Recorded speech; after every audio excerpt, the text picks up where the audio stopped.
Hi guys, welcome to the channel. If you're new around here, my name's Hannah and today we're going to be making a persimmon glazed salmon for a quick and easy meal. So before we got started, I went ahead and opened our salmon. We just picked up a quick and easy fillet from Aldi and went ahead and patted it dry to get just any of the juices that had been sitting in off of it and put it in a Ziploc bag so we can go ahead and start with the marinating glaze. To get started, we're going to open up the bag and start with 3 tablespoons of the persimmon glaze. If you have not had persimmon, it is kind of warm, a little bit brown sugary stone fruit, similar to like an apricot. So if you like things like teriyaki and kind of that sweet and salty mix, this will be a great option for you. And it has a little bit of a tang, kind of like molasses as well. That was 2, so we need 1 more. This dish is great. You can serve it kind of several different ways. You can put it with a sweet potato, you can sear off some bok choy, or with rice. So today we're gonna just do it with rice for lunch. So when we do that, I like doing a little bit of an extra sauce on the side, just so we can have that to kind of drizzle over the rice and the salmon when it comes out of the oven. So if you are going to go ahead and do rice and want a little bit of extra sauce for when it comes out of the oven, I just do 1 tablespoon of all of the ingredients minus the mirin. That'll be 1 teaspoon. Then we're gonna do 1 tablespoon of soy sauce into the bag and then 1 into our sauce that is on the side. And then we're gonna do 1 tablespoon of toasted sesame seed oil into the bag. And we're gonna do 1 tablespoon of sesame seed oil into the bowl. Lastly, we are gonna do 2 teaspoons of mirin into the bag and 1 into the sauce.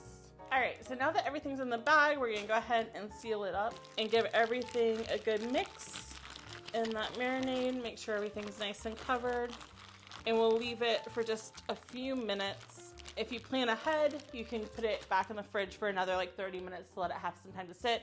If you're doing it kind of on the go, I'd recommend just getting it in the oven within 5 to 10 minutes. Now that the salmon has had a chance to sit for a little bit, we're gonna go ahead and pull it out and put it on our baking sheet. If you need to, you can use like a glass Pyrex or anything of the like to get it in the oven. So I like to put a little bit of the persimmon glaze on top before it goes in the oven, just to make sure everything's covered and it has a little bit more thickness to it on top, so it doesn't just run off of the sides. So I went ahead and started the oven and preheated it to 375. I will go ahead and put the salmon in and then set a timer for 25 minutes.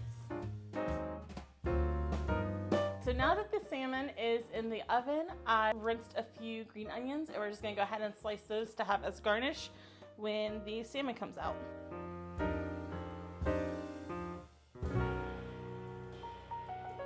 So our first timer went off, and so we went ahead and pulled the salmon out of the oven, and I'm gonna go ahead and sprinkle it with some sesame seeds before putting it back in the oven for another 3 to 5 minutes.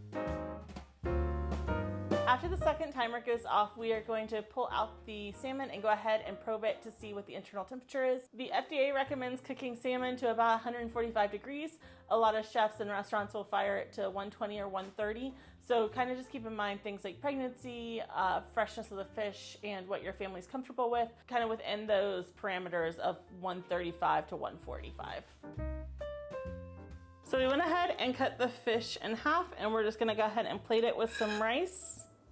Top with green onion and a little bit of sauce over the rice. And just as a reminder, you can serve this with sweet potatoes, bok choy, any vegetable or really grain of choice. It's a really good pairing, mashed potatoes. But today we're just keeping it simple. Had rice going in the rice cooker, and we're just gonna enjoy a quick fast meal. All right guys, thanks for joining. Have a good one. We're gonna go down this.